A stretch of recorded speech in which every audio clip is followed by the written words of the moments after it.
And the title is called The Judgment No One Talks About. You always hear people talking about you don't supposed to do this and you don't supposed to do that and you're not supposed to lie, you're not supposed to steal, you're not supposed to kill, you're supposed to, do what your mom and dad ask you and all that, not to covenant, not bear false witness. You're not supposed to have other gods, and that's true. But I want to talk about something God said nobody never looks at. And it is just important to God as the other moral commandments.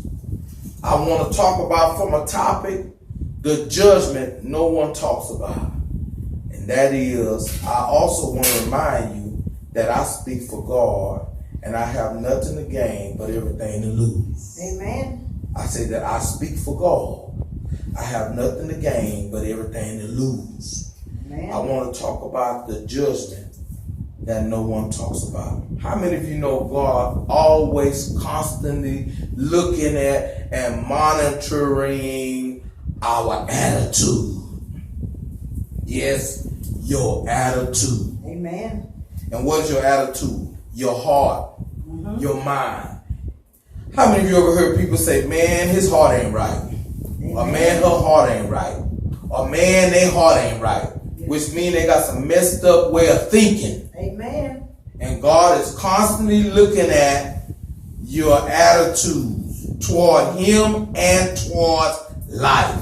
Amen. Yes, a lot of people worship God, but worship can be performance. But one thing you can't hide is your heart. And God is constantly looking at your heart. And he's going to judge you according to your heart and your attitude. Your attitude is your belief and your actions. Mm-hmm. And do you not know that God destroyed the first world because only thing they imagined all day in their heart was evil? And they repented the Lord that he made the earth because all they thought about was wrongdoing. And I want to show you that. So attitude is important to God. Amen. And that's the judgment no one likes to talk about. When the Bible mentions your heart, a lot of time it's mentioning it figuratively. When it mentions your heart, it's really talking about your mind. That's why God said, a new heart I give you. He's talking about a new attitude, a new mind. So a lot of time when it talks about the heart, it's talking about the mind of man and the mind of woman. So God is always looking at what's going through your head, your mind, your heart. That's right. And a lot of preachers don't preach about that. They say, come on, pray the Lord. Come on, pray the Lord. Come on, pray.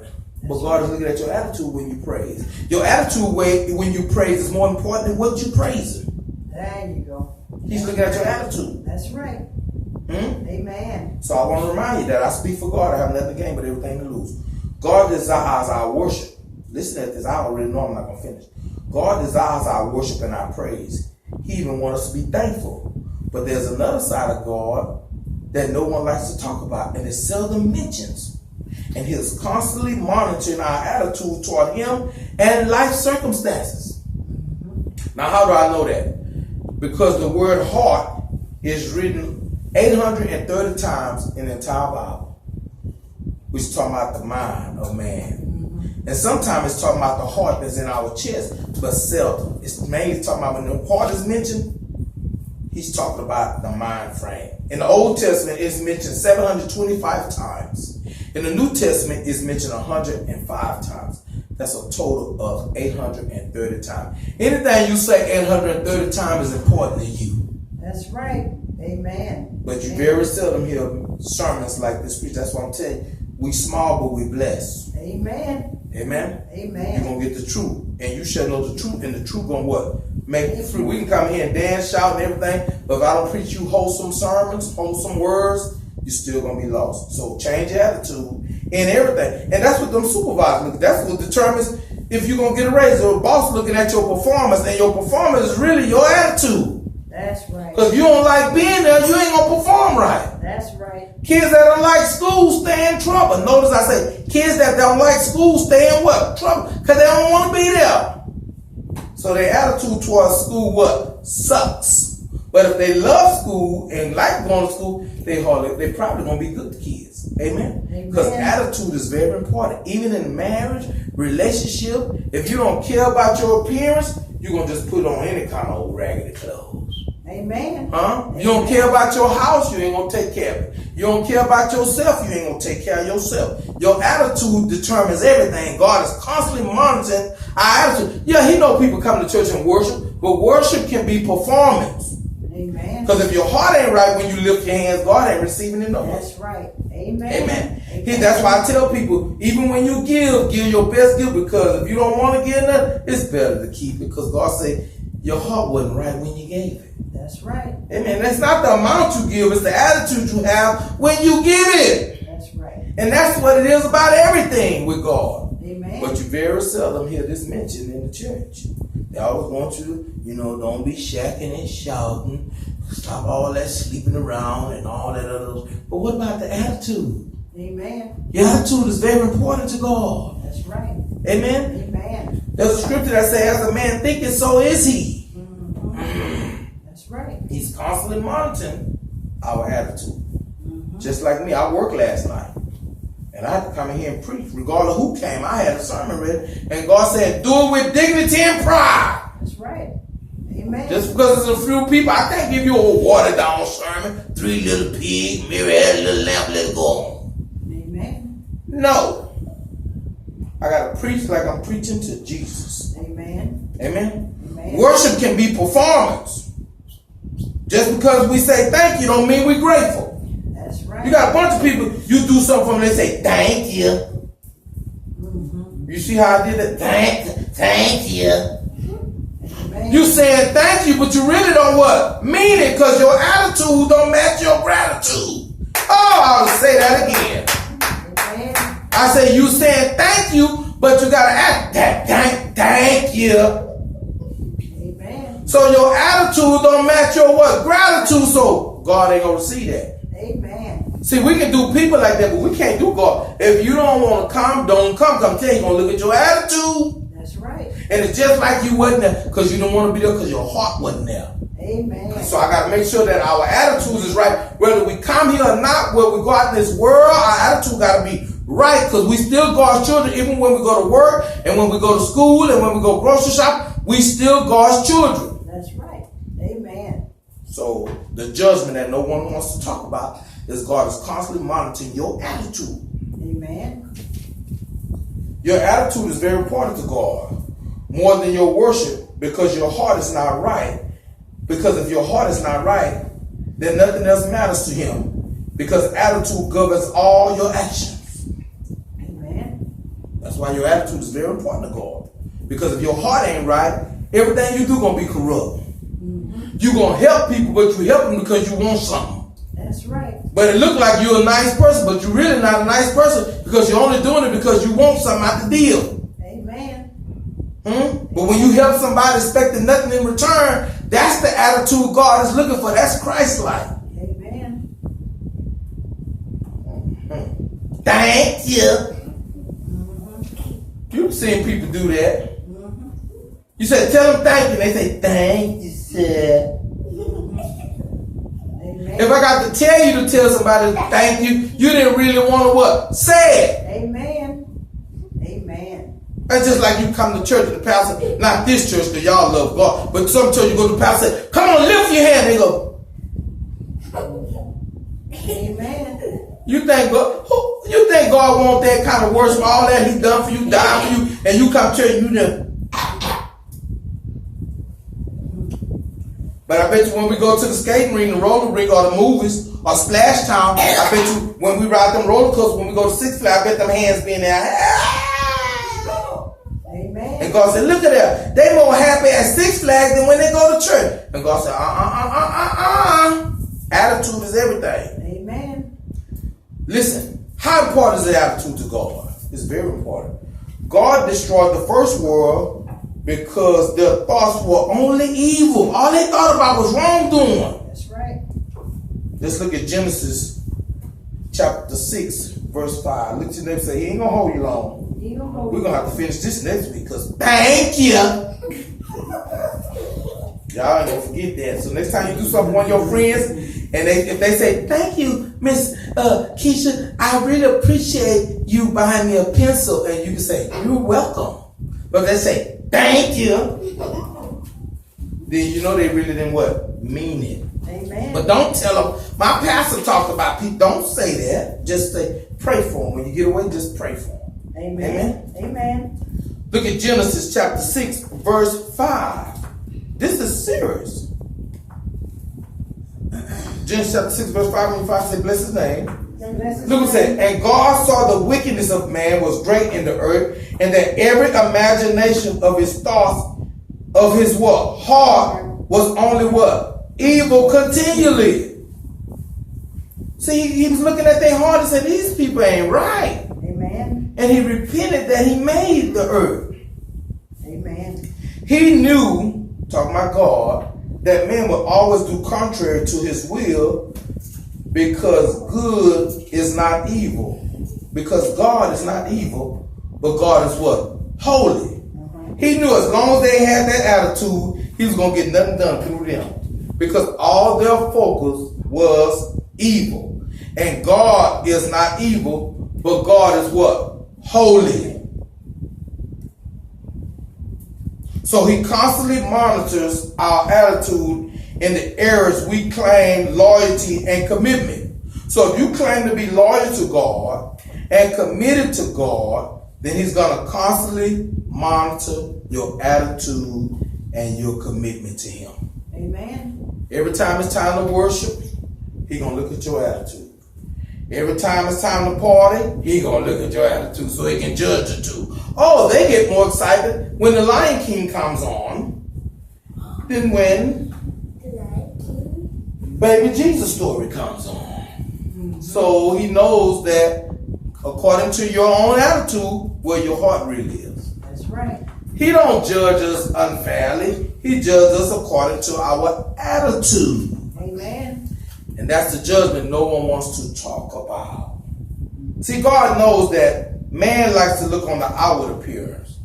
But God always looking at your what? Heart. Oh, I look like I love God this morning. Look, I got my nice little watch on.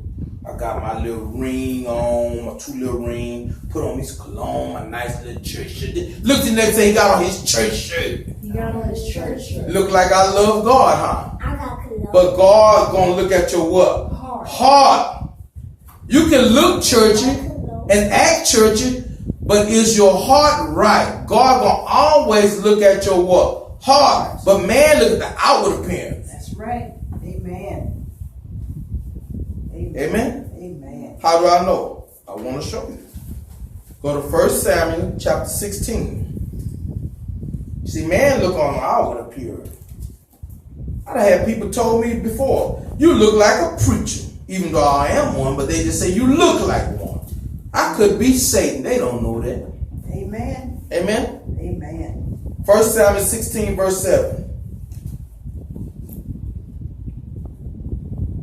1 Samuel 16, 7. When you finally say bless his name. Bless his name. It says, but the Lord said unto Samuel, because he's trying to choose a king for Israel, look not on the countenance of the height of his stature, because I have refused him. For the Lord seeth not as man seeth. For man looketh on the outward appearance, but the Lord look on the what? Heart. See?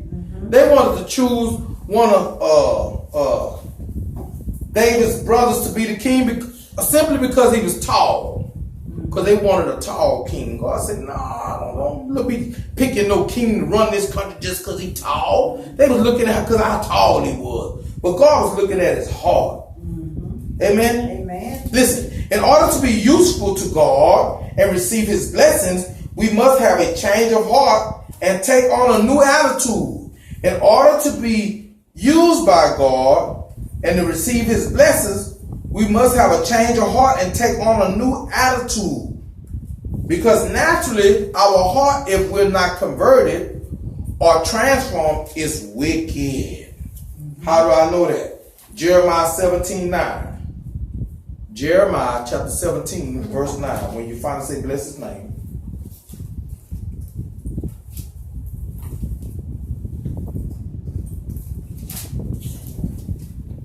Jeremiah 17:9. It says, the heart is deceitful above all things and desperately wicked. Who can know it? Do you see that?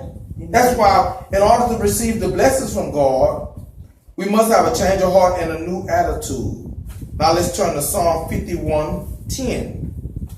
Psalm 51:10. David was the king of Israel, and he made a horrible mistake. He did something that was displeasing to God. And after he committed a sin against God, he felt real bad about what he had done. So he prayed and wrote a song. Psalm 51, that's a song he wrote to God, and asked God to clean up his own heart. Amen? Amen. Psalm 51:10, it says, create in me a clean heart, O God, and renew a right spirit within me. Because he know in order to be successful as king and in being in a good relationship and a good standing with God, he would have to change his attitude and change his heart. Amen. Amen? Amen. In order to be useful for God and receive his blessings, we must have a change of heart and take on a new attitude. Israel has sinned against God. They have forsook God and began to serve other gods and worship other gods, and God was upset with Israel because they had forsook him on several occasions, and he sent the prophet Ezekiel to get them to change. But he said he's going to do something new through them. So let's look at Ezekiel chapter 36, verse 26. God can only stay mad for a season. He can't stay mad forever. He is angry but for a moment, and his mercies are new every day. And he had set judgment on Israel, and he had punished them for a season, but he was ready to forgive them for their backsliding and their rebellion, and he was ready to restore his people, but he knew he could not do it if they was going to have the same attitude, so he wanted to give them a new heart and a new spirit. Ezekiel 36:26. Attitude is very important to God. Amen. Look what he says in Ezekiel 36:26. A new heart also will I give you, and a new spirit I will put in you. And I will take away the stony heart of your flesh, and I will give you a heart of flesh. You see that? Amen. So he said, I want to do something. I want to revise y'all. I want to restore y'all. But I got to put a new spirit in me. And I'm getting ready to close with this one. Look to your neighbor and say, you finna close. He's finna close. You could not serve God if you just love him a little bit. Amen. You cannot serve God just because you like God. Amen. You got to love God from with everything within you. That's a new heart and a change of attitude. And when you love God like that, you can't do nothing but go forward in the Lord and be blessed. Mark 12:30. Mark 12:30. And we're closing after this scripture. Mark 12:30. In order to be useful to God and receive his blessing, one has a change of heart and a new attitude. Mark 12:30. When you finally say bless his name, and it says, thou shalt love the Lord thy God with all thy what? Heart, with all thy soul, with all thy mind, with all thy strength. This is the first commandment. Do you see that? Amen. So you got to love him with everything within you, with all thy mind. Do you see that word mind? I told you every time he's mentioned heart, he's figuratively speaking of your mind. Amen? Amen. If I say I'm strong as a bear, you know I ain't strong as a bear. That lets you know I'm pretty strong though. Amen. So I'm speaking figuratively. So when he mentions the heart, he's speaking figuratively, but he's really associating the heart and with the mind. Amen. Because out of your heart flow the issues of life. Mm-hmm. And from the abundance of the heart, Jesus said, the mouth speaketh. So let's make sure our heart is right, our spirit is renewed in the Lord. The judgment no one wants to talk about. God is constantly monitoring our attitude. Get a Lord a hand clap of praise. Amen. I hope something was said that can